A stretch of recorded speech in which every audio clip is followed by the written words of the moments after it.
저는 스타벅스가 커피 퀄리티를 신경 쓰지 않는 커피 회사인 줄 알았어요. 하지만 오히려 커피 퀄리티를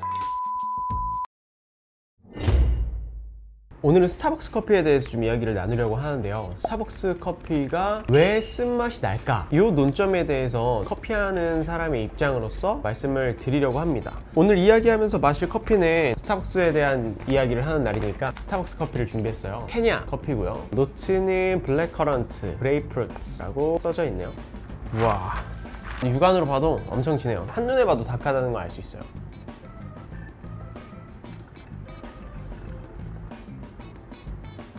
이렇게 배전도가 높은 커피들은 요즘 방식의 푸어보보다는 예전 방식의 드립 스타일로 내려먹는 게 확실히 맛있어요. 스타벅스 커피 매출이 2022년 기준으로 2조 5천억 정도를 달성했더라고요. 어마어마한 수치의 매출이죠. 프랜차이즈를 봤을 때 2위부터 12위까지의 프랜차이즈의 매출을 모두 합쳐도 스타벅스 매출을 따라가지 못합니다. 특히나 요즘은 대형 프랜차이즈보다는 소형 평수의 저가형 프랜차이즈들이 강세인 시장에서 많은 대형 프랜차이즈들이 고전을 면치 못하고 있거든요. 그 와중에도 이 스타벅스가 그 매출을 견고히 지키고 있는 걸 봤을 때 명실상부 대한민국의 대표 프랜차이즈가 아닌가라는 생각이 듭니다. 그러면 왜 이렇게 스타벅스는 커피에서 유난히 이렇게 쓴맛이 날까요? 제가 먼저 이 스타벅스 커피 맛에 대해서 이야기를 하려면 미국 사람들이 왜 커피를 마시게 되었는지 설명을 해드려야 될 것 같아요. 스타벅스는 미국에서 탄생한 기업입니다. 커피는 최초 발견된 아프리카를 거쳐서 중동으로 옮겨왔고요. 중동에서 유럽에서 또 미국으로 넘어가게 됩니다. 미국은 영국에서부터 독립하기 위해 여러 번의 전쟁을 겪으면서 영국 고유의 차 문화에 적응하기보단 커피를 마시는 것을 하나의 애국으로 생각을 했다고 하더라고요. 그렇게 미국은 자연스럽게 커피를 접할 수 있게 됐고, 심지어 미국은 커피 최대 생산 지역인 중남미와 지리적으로 가까운 위치를 하고 있기 때문에 커피 생두수급도 상대적으로 굉장히 쉬웠고요. 그리고 그 뒤에 산업화를 겪으면서 빠르게 마실 수 있고 저렴하기 때문에 인스턴트 커피가 굉장히 많이 발전됐고요. 노동자들이 휴식을 취할 때 혹은 에너지 드링크 용도로 커피를 마시게 되었죠. 그렇게 미국인들은 커피를 사랑하기 시작했던 것 같아요. 그 인스턴트 커피 문화가 어느 정도 지금까지 이어져서 이 커피 자체를 우리는 휴식, 나에게 주는 여유라고도 생각을 하지만 커피를 통해서 활력을 얻고 다시 돌아가서 일을 하는, 그게 산업화 시대 때 노동자들이 마시던 인스턴트 커피 문화와 굉장히 닮아 있고 그게 아직까지도 이어온다고 생각을 하거든요. 이렇게 에너지 드링크로서 마시는 커피에서 굉장히 중요한 부분은 타격감입니다. 타격감은 커피를 마셨을 때 쓴맛, 그리고 강하고 자극적인 맛, 그래서 정신을 일깨워서 다시 돌아가서 열심히 일할 수 있는 활력을 주는 요소를 이 컵 안에서 찾기 때문인데요. 그러려면 아이러니하게도 다크로스팅된 커피가 굉장히 잘 어울립니다. 처음에 농부가 산지에서 커피 체리를 수확해서 가공을 합니다. 가공이 완료된 상태를 우리는 생두라고 하는데요. 이 생두를 수입해와서 열을 가해서 원두로 만드는 과정을 로스팅이라고 하거든요. 로스팅을 얼마나 많이 하고 오래 하는지에 따라서 라이트 로스팅에서부터 다크 로스팅까지의 범주를 우리가 나누게 됩니다. 라이트 로스팅 되는 커피이면 커피일수록 신맛과 커피가 가진 본연의 향미들이 많이 표현이 되고요. 다크 로스팅 되면 다크 로스팅 될수록 커피가 가지고 있는 본연의 향미들은 많이 없어지고 쓴맛과 탄맛 정도가 많이 남게 됩니다. 쓴맛과 탄맛이 많아지면 많아질수록 에너지 드링크로서 적합하다고 할 수 있을 것 같아요. 그리고 에너지 드링크로서의 역할에 충실을 하려면 잠깐의 틈을 내서 이 커피를 마시고 빨리 돌아가서 일을 열심히 해야 되기 때문에 커피가 빨리 추출되는 게 굉장히 중요합니다. 라이트 로스팅된 커피는 생두가 가지고 있는 캐릭터 그리고 특징들을 잘 드러내기 때문에 다크 로스팅된 커피보다 더 많은 노력이 필요합니다. 그만큼 제조 시간도 더 길어지고요. 잘못 추출하면 커피가 맛없을 확률도 더 높아지는 거죠. 조금은 잘 못 추출해도 빠르게 추출하고 추출 도중에 좀 실수해도 먹을 만한 커피는 언제든지 추출할 수 있는 게 다크로스팅 커피입니다. 이런 우리의 종합적인 니즈들을 봤을 때 그런 니즈들을 굉장히 잘 맞춰준 커피가 다크로스팅된 커피다 라는 것을 알 수 있어요. 자, 이렇게 스타벅스 커피의 쓴맛이 왜 나는지를 또 알아보려면 스타벅스 커피에 대해서 잘 알아봐야 됩니다. 커피를 좋아하시는 분이라면 피치 커피에 대해서 들어보신 분도 계실 거예요. 아니, 스타벅스 얘기를 하는데 왜 갑자기 피치 커피가 나오냐. 이 피치 커피는 샌프란시스코 3대 커피라고 불리우는 브랜드 중에 하나입니다. 이 인스턴트 커피가 미국에서 굉장히 성행할 때 네덜란드에서 로스팅 공장을 하던 아버지를 보고 자란 피트가 미국에서 로스팅 공장을 설립해서 원두를 판매하는 사업을 시작하게 됩니다. 로스팅 공장을 만들어서 커피를 소개하는 피트가 다크 로스팅된 커피를 굉장히 좋아했고 많이 전했다고 합니다. 그리고 이런 피트에게 커피를 배운 세 사람이 있었는데 제리 볼드윈, 데브 시글, 고든 바우어라는 사람인데요. 이들이 창업한 회사가 바로 스타벅스입니다. 그렇기 때문에 스타벅스 초창기 때는 당연히 피트의 영향을 받을 수밖에 수밖에 없었고 다크로스팅된 커피를 자연스럽게 사용할 수밖에 없었겠죠. 처음에 스타벅스는 원두 소매 판매점으로 시작을 했어요. 로스터리와 함께 머신을 유통하는 회사로서 시작을 한 것 같아요. 지금의 카페 형태는 아니었어요. 지금의 스타벅스 형태를 만들어낸 거는 하워드 슐츠입니다. 하워드 슐츠는 처음에 스타벅스를 손님으로 자주 갔었어요. 그러다 보니까 스타벅스 커피를 좋아하게 되고 나중에 직원을 구하게 될 때 자원을 해서 스타벅스에 합류하게 되죠. 지금도 흔한 경로죠. 하워드 슐츠가 스타벅스에 일을 하다가 자신의 브랜드 그리고 자신의 커피를 만들고 싶어서 스타벅스를 나와서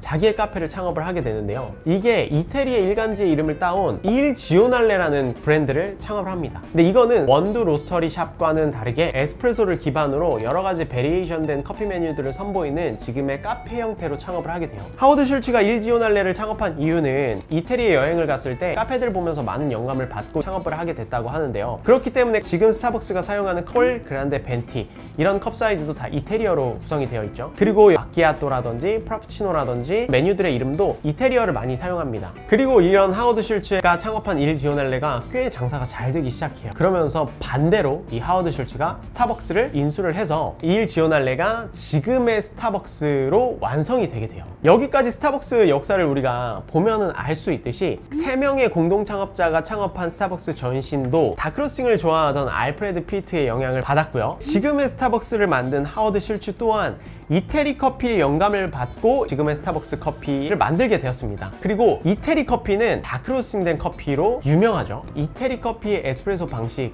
또한 산업화에 맞춰서 발전해온 커피 추출 방식이라고 할 수 있는데요. 이런 이탈리아 커피 문화에 영향을 받은 게 하워드 슐츠고 하워드 슐츠가 그런 영향을 받았기 때문에 다크로스팅된 커피를 자연스럽게 스타벅스가 사용할 수밖에 없었던 거죠. 두 번째 이유는 이 생두의 한계입니다. 역사가 긴 브랜드는 다크로스팅된 커피를 사용할 수밖에 없었다라고 생각을 해요. 왜냐면 이 생두의 퀄리티가 월등하게 좋아진 지는 정말 얼마 안 됐거든요. 불과 10년 전까지만 하더라도 지금처럼 좋은 퀄리티의 생두를 찾는 회사들은 많지가 않았습니다. 그때의 좋은 커피들은 지금처럼 농부들이 관리를 잘 해서 맛있어지는 생두가 아니라 그냥 그 농장의 때로와 자체, 토양 자체가 좋았기 때문에 어쩌다가 운 좋게 재배된 커피가 있었을지 모르겠지만 그때 재배 기술, 상지의 상황은 이런 퀄리티에 집중하지 않고 그냥 재배하는 환경이 더 많았어요. 그래서 지금처럼 좋은 퀄리티의 커피가 없었겠죠. 그 다음 스타벅스가 쓴맛이 날 수밖에 없는 이유는 규모 때문이라고 생각을 합니다. 보통 우리가 굉장히 좋은 품질의 커피를 소개할 때는 작게는 몇십 킬로, 많게는 한 몇백 킬로 안에서 싱글 오리진 커피를 소개하거든요. 만약에 스타벅스가 단일 커피를 소개한다 라고 했을 때는 한 몇 톤이 필요할 거예요. 스타벅스 커피는 전 세계에 한 34,000개 정도 매장이 있거든요. 전 세계에 있는 스타벅스 매장에 납품하는 로스팅 공장이 2개예요. 하나는 미국에 있고 하나는 중국에 있습니다. 이 2개의 공장에서 이 34,000개의 들어갈 물량을 전부 다 로스팅을 해야 돼요. 제가 정말 많은 카페를 다니면서 평균적으로 계산한 한국 20평대 카페 기준 원두 사용량이 한 달에 한 20kg에서 30kg 정도를 사용해요. 하지만 스타벅스 70평 기준 매장은 약 200kg 정도의 원두를 사용하는 걸로 추측이 되거든요. 그럼 이 매장이 한 달에 200kg를 사용한다고 가정을 했을 때 곱하기 12달을 해보자고요. 그러면 82,000톤의 원두를 무려 스타벅스에서만 사용을 하는 거예요. 매장에서 쓰는 커피를 제외하고 B2C로 판매하는 원두까지 계산하면 적어도 한 10만 톤에서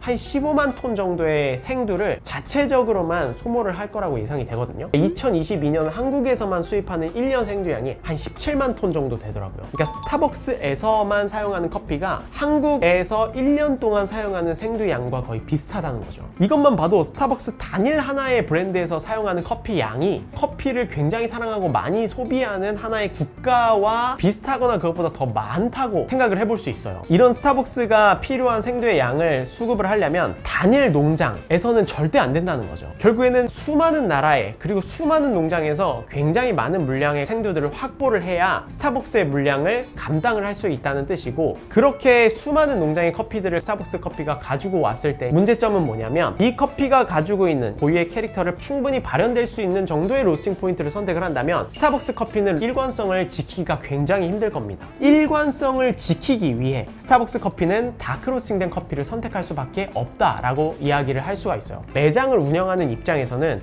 커피 맛의 일관성이 굉장히 중요해요. 커피 맛이 바뀌면은 매출의 손실로 이어질 수 있기 때문이에요. 스타벅스가 고객에게 일관된 서비스를 제공하고 일관된 커피 맛을 제공해 줬기 때문에 지금까지 사랑을 받고 매장을 많이 넓혀왔다고 이야기를 할 수가 있어요. 물론 지금은 여러 가지 국가에 농장을 소유하고 있고요. 스타벅스가 사용할 커피들을 공급을 하고 있습니다. 하지만 그 양으로는 넉넉치가 않죠. 그 다음 스타벅스가 쓴맛이 날 수밖에 없는 이유는 머신의 한계입니다. 반자동 머신을 사용했을 때 스타벅스 정도의 규모면은 일하는 직원의 전문성이 기대어서 매장을 운영할 수 없고 인건비 절감이나 관리 등의 편의로 인해서 자동 머신을 사용합니다. 스타벅스에서 많이 사용하는 자동 머신은 서머플랜이라는 자동 머신인데요. 굉장히 고가의 머신이고 자동 머신 중에서는 가장 좋은 머신이라고 할 수 있는데요. 하지만 이 자동 머신의 한계는 커피를 담는 바스켓 공간이 한정되어 있기 때문에 내가 더 많은 커피를 담고 싶어도 더 많은 커피를 쓸 수 없습니다. 그리고 그라인더까지 일체형이 되어 있기 때문에 내가 더 가는 분쇄도를 사용하고 싶어도 그런 분쇄도를 사용할 수가 없어요.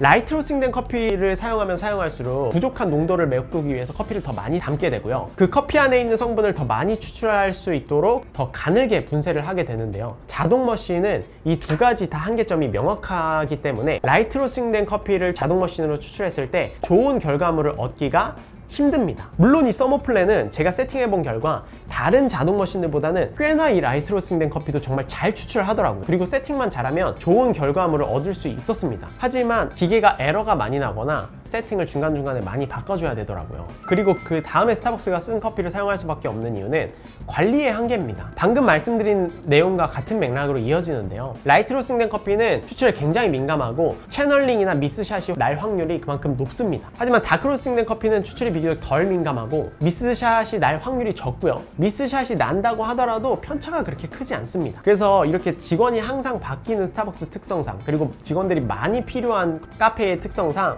라이트 로스팅된 커피를 사용하기가 굉장히 좀 힘든 부분이 있어요. 다음은 메뉴 제조의 한계인데요. 스타벅스는 여러분들 아시다시피 굉장히 큰 용량의 컵을 사용하고 다양한 베리에이션 메뉴도 소개를 하고 있습니다. 이 큰 용량의 컵을 만약에 라이트 로스팅된 커피로 추출을 해서 음료를 만든다면 물과 우유를 커피가 뚫고 나오지 못해서 연한 커피, 플랫한 커피가 나올 확률이 높아져요. 설탕이나 시럽이나 재료의 향이 강한 시럽과 소스를 사용하게 되면 추출한 커피의 강도 자체가 부족했을 때에 커피 맛이 잘 나오지 않게 됩니다. 그래서 이 커피의 강도가 충분히 강해야 다양한 재료의 향 들까지도 뚫고 나올 수 있는 커피의 향을 느낄 수 있는데요. 그렇기 때문에 스타벅스는 이 다크 로스팅된 커피를 사용함으로써 충분히 다른 재료들과 섞였을 때도 커피 맛이 풍부하게 날 수 있도록 만들 수 있어요. 그런 스타벅스 커피도 이런 커피의 퀄리티, 변하는 트렌드에 맞춰서 미디움 로스팅, 라이트 로스팅을 시도 안 한 것은 아니에요. 여러분들도 아시다시피 스타벅스 리저브라는 브랜드를 새롭게 런칭함으로써 커피의 고유의 향미들을 즐기기 원하는 고객들을 타겟으로 기존에 있는 브랜드 이미지를 쇄신하려고 노력을 했었죠. 하지만 그런 스타벅스 리저브 아직까지 커피 애호가들 사이에서 인정받는 브랜드로서는 조금 부족하다는 생각이 들어요. 한국은 많은 나라 중에서도 스페셜티 커피의 진심인 나라라는 생각이 들거든요. 왜냐면 국가별 매장 수는 일본에 이어서 한국이 세계 4위의 스타벅스 강국이지만 리저브 매장으로 인당 스타벅스 매장 수를 계산해 봤을 때 압도적으로 한국이 높은 것을 볼 수 있습니다. 스타벅스 본사에서도 리저브 매장을 한국에서 전략적으로 굉장히 많이 내거든요. 그만큼 한국인이 이 하이엔드 스페셜티 커피가 가지고 있는 고유의 향미를 즐기려고 하는 니즈들이 한국에 굉장히 많다는 것을 반증하는 지표라고 생각을 해요. 그렇기 때문에 이 스타벅스가 앞으로 라이트 로스팅된 커피를 좋아하는 사람이 점점 더 늘어나는 이 시대에 어떤 전략을 가지고 지금처럼 사랑받는 브랜드가 될지 궁금하고 그리고 기대가 됩니다. 저는 하워드 슐츠의 오너드라는 책을 굉장히 감명 깊게 봤는데요. 책을 읽으면서 스타벅스에 대한 편견과 선입견이 굉장히 많이 바뀌었기 때문이에요. 저는